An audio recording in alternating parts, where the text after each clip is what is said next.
Özellikle küreselleşme ile beraber iletişim ağlarının gelişmesi ve gençlerimizin, insanımızın bu iletişim ağlarına, sosyal medyaya ulaşım kolaylığıyla beraber gençlerde ciddi anlamda ahlaki yozlaşma baş göstermiştir. Tabii bunun birçok müsebbibi vardır, birçok sebepler, birçok faktörler söz konusudur.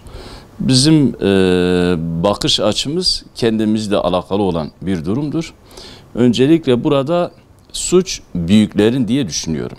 Yani büyüklerin gençlere sahip çıkamamasıyla alakalı bir durum. Dolayısıyla büyükler öncelikle küçüklere bu konuda rol model olmalı. Onlara iyi bir rehber olmalı ki bu ahlaki erozyon en aza inebilsin. Burada birçok problem var. Mesela ahlaki yozlaşmanın belirtileri veya bariz bir şekilde görüldüğü alanlar şöyle sıralayabiliriz. Birincisi, ahlaki yozlaşma denildiği zaman gençte bir tüketim çılgınlığı söz konusu mudur? Yani gençlerimizde özellikle tüketimle kendini topluma kanıtlama diyelim bir algısı var. Eğer o algı gençlerimizde veya bizim gencimizde yerleşmiş, oturmuş, buna göre hareket ediyorsa burada bir ahlaki erozyonun veya ahlaki yozlaşmanın olduğunu biz söyleyebiliriz bizim gencimiz hakkında. Bir diğer husus günümüz gençliğinin özellikle dijital bağımlısı olarak yaşamını devam ettirmesi. Bu da çok önemli bir şeydir. Halbuki Allah Celle Celaluhu bizlere günde 5 vakit namazı emrederken aynı zamanda namazın farzlarından birisi de vakittir. Malum vakti en iyi değerlendirebilme, vakti programlandırabilme için Allah Celle Celaluhu bize günde 5 vakit namazı farz kılmış, vakitlerini de belirlemiştir. Dijital bağımlısı olan bir gencimiz vakit sınırı olmadan zamanlı veya zamansız olarak bütün vaktini, enerjisini, bütün gücünü, kuvvetini gereksiz olarak sadece internete dolaşıp ya oyunlar oynama ya dijital mecralarda birilerini takip etme, yani dijital mecralardan gencimiz kendisini gerçekleştirmeye, kendi içerisindeki olan o dinamiği keşfetmeye fırsatı bulamıyor. Dolayısıyla burada da bir bağımlılık söz konusuysa ahlaki yozlaşmanın göstergelerinden birisidir bu dijital bağımlılık. Buna ilgili tabi tedavi yöntemleri, yolları ve tedavi eden kamu kuruluşları, STK'lar söz konusudur. Gençlerimizi buraya yönlendirmeli. En önemlisi de kendimizi bağımlı yapmadan gençlerimizi bu bağımlılıktan kurtarabilme diyelim eğitimini gösterebilmeliyiz. Bir diğer husus baktığımız zaman ilişki anlayışında bozulmalar var. Özellikle gençlerimizde. Yani diyelim ki gerek karşı cins olsun, gerek kendi cinsiyle olsun. Yani böyle bir ahlaki erozyonun diyelim bariz görülen yerlerinden birisi de ikili münasebetler, dostluklar, ilişkiler vesaire. Bunu artık ne şekilde yorumlarsanız yorumlayabilirsiniz. Bütün buralarda bizim örfümüze, adetimize, geleneğimize, yani toplumun temel dinamiklerine aykırı bir takım diyelim hareketler söz konusu oluyor ikili ilişkilerde. Burada da ahlaki erozyonun, ahlaki yozlaşmanın en bariz görüldüğü yerlerden birisi. Bir diğeri ise gençlerimize şöyle bir durum söz konusu, sorumluluktan kaçıyorlar. Halbuki bir birey olarak benim hakkım olduğu gibi sorumluluklarım da vardır. Yani Allah Celle Celaluhu insanı yaratırken hem hakkını da beraberinde yaratmış, aynı zamanda sorumluluğunu da yaratmıştır. Dolayısıyla çift taraflı bir varlık olarak bizler hayatımızı idame ettirmekteyiz. Gençlerimizde de böyle olmalı.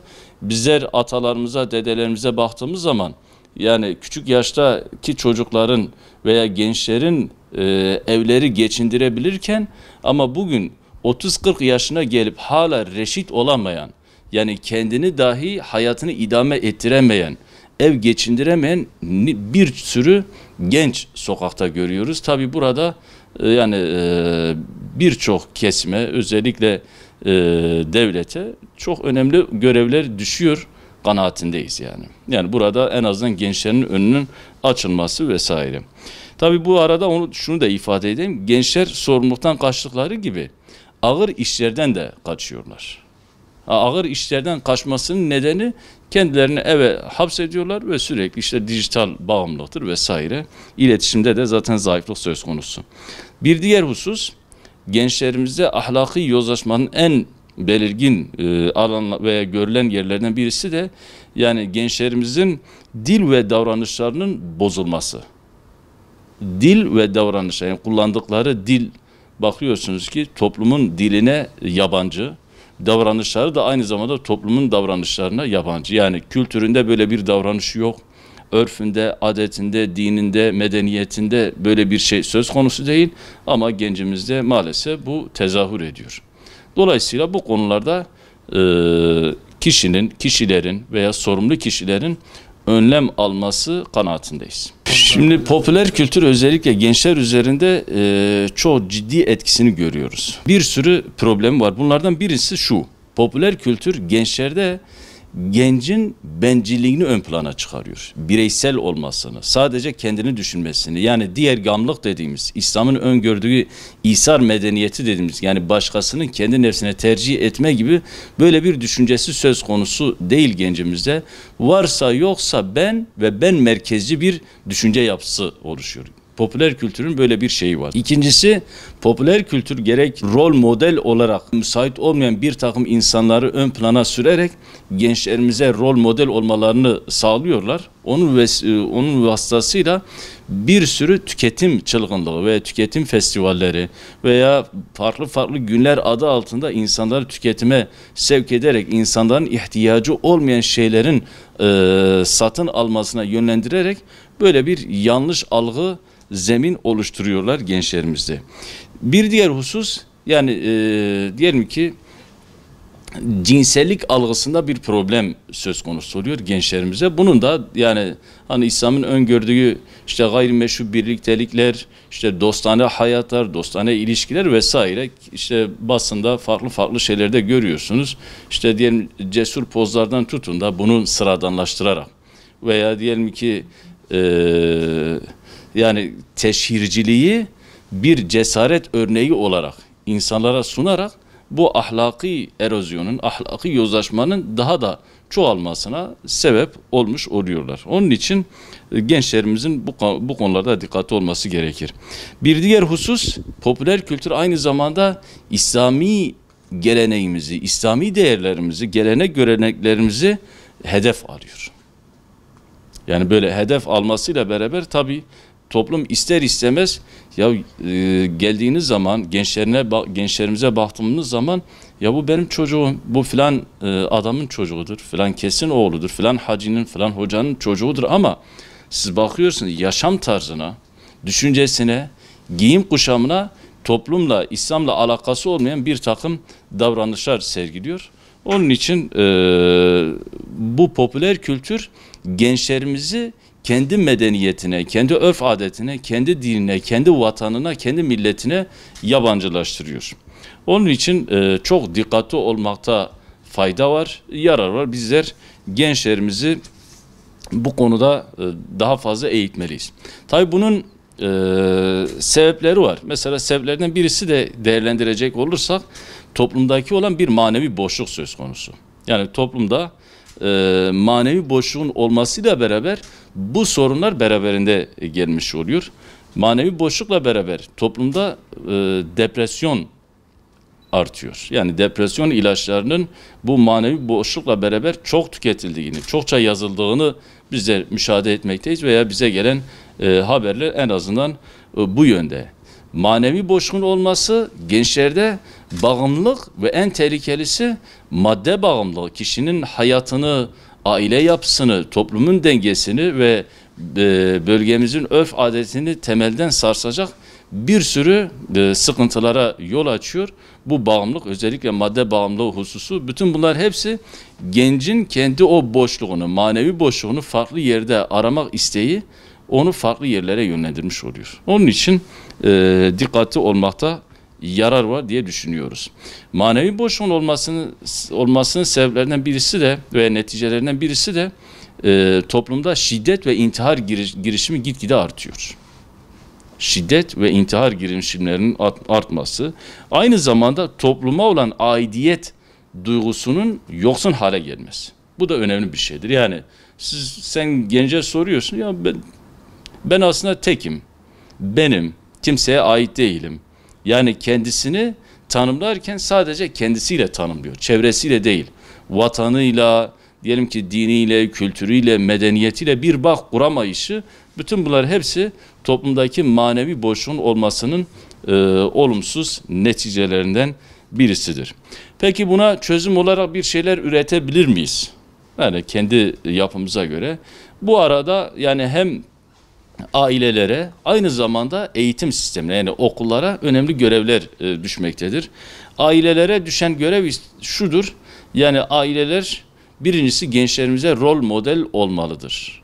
Yani birinci derece biz anaokulu diyoruz. Anaokulundan maksat, şimdi diyelim ki okullardaki verilen eğitim, aslında anaokulu anadan gördüğümüz, anadan aldığımız terbiyedir, eğitimdir. Dolayısıyla bizler anne babamızdan o rol model olabilmeyi öğrenebilmeliyiz. Anne babalar da rol model olabilmeyi kendilerine öğretecekler ve çocuklarına da rol model olacaklar. İkincisi, aileler gençleriyle olan iletişimini artırmalıdır. Şu anda iletişim çağında aileler kendi gençleriyle iletişim kuramıyor. Bir iletişimsiz söz konusu, kendi derdini genç anlatamıyor veya büyük de o problemi rahatlıkla o gence aktaramıyor. Böyle bir problem söz konusudur. Bir diğer husus, ailenin yapması gereken dijital denetim dediğimiz, yani aileler serbestçe bir gencin internete dolaşmasına müsaade etmemeli. Artık bunu yazılımlarla mı sağlar, programlarla mı sağlar veya imkan olarak mı sağlar, onu bilemiyoruz. Ama imkanlar ölçüsünde dijital denetimin gençler üzerinde olması gerektiğini düşünüyoruz. Okullarda değerler eğitimi güçlendirilmeli, temel ders haline getirilmeli. Kişiye kişilik kazandıracak, karakter kazandıracak öncelikli olarak, yani Türkçe, matematik vesaire diğer fen ilimlere karşı değiliz ama en önemlisi yani karakter, toplumumuzun karakterini, bölgemizin karakterini, insanımızın karakterini yansıtacak, karakterli insanların yetişmesine zemin hazırlayacak değerler eğitimini güçlendirmemiz gerekir. Bunu daha küçüklükten itibaren bu çocuklara kazandırmalıyız. Dini ve manevi etkinliklerle ilgili olarak alan daha fazla genişletilmeli. Bizim gençlerimiz daha fazla, en azından o manevi boşluklarını boşluğa düşmeden manevi değerlerle doldurabilmeli. Bir diğer husus, psikolojik olarak destek vermeli ve bizim bu psikolojik destek sunarken özellikle bunu ifade ediyorum. Yani psikolojik destek sunarken bizim zaten gelenek ve göreneklerimizde, İslam medeniyetinde psikolojik tedavi yöntemlerimiz mevcut. Bu da psikologlara bu alanda görev düşüyor. Onları tespit edip gençlerimizi o şekilde yönlendirebilmeli. Yani biz bir gencin problemini Batı'nın reçetesiyle değil, İslam aleminin, İslam kültürünün, İslam medeniyetinin, bizim medeniyetimizin, bizim bölgenin reçetesiyle tedavi etme zorunluluğumuz var. Bir diğer husus, yani elbette dijital ortamlar gençlerimize, günümüz insana çok cazip geliyor. Bizim de büyükler olarak bu gençlere çözüm üretebilmemiz gerekir. Bizim de eksikliğimiz dijital ortamlarda rol model olamayışımız. Yani gerek sosyal ağlarda, internete bizler gençlerin dikkatini çekecek, dini değerlerle barışık, toplumun değerleriyle barışık içerikler üretmemiz gerekir. Bu gerek kamu kurumları olabilir, gerek STK'lar olabilir. Bu konuda yapılanlar var.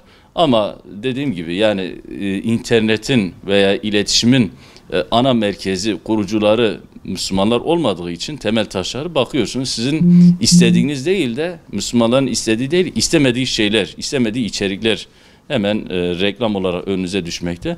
Bunun için de Müslümanlar bu alanda kendisini geliştirmeleri gerekir. Bir diğer husus da algı sorunları. Yani diyelim ki sanki dinde sürekli bir sıkıcılık var, daraltma var.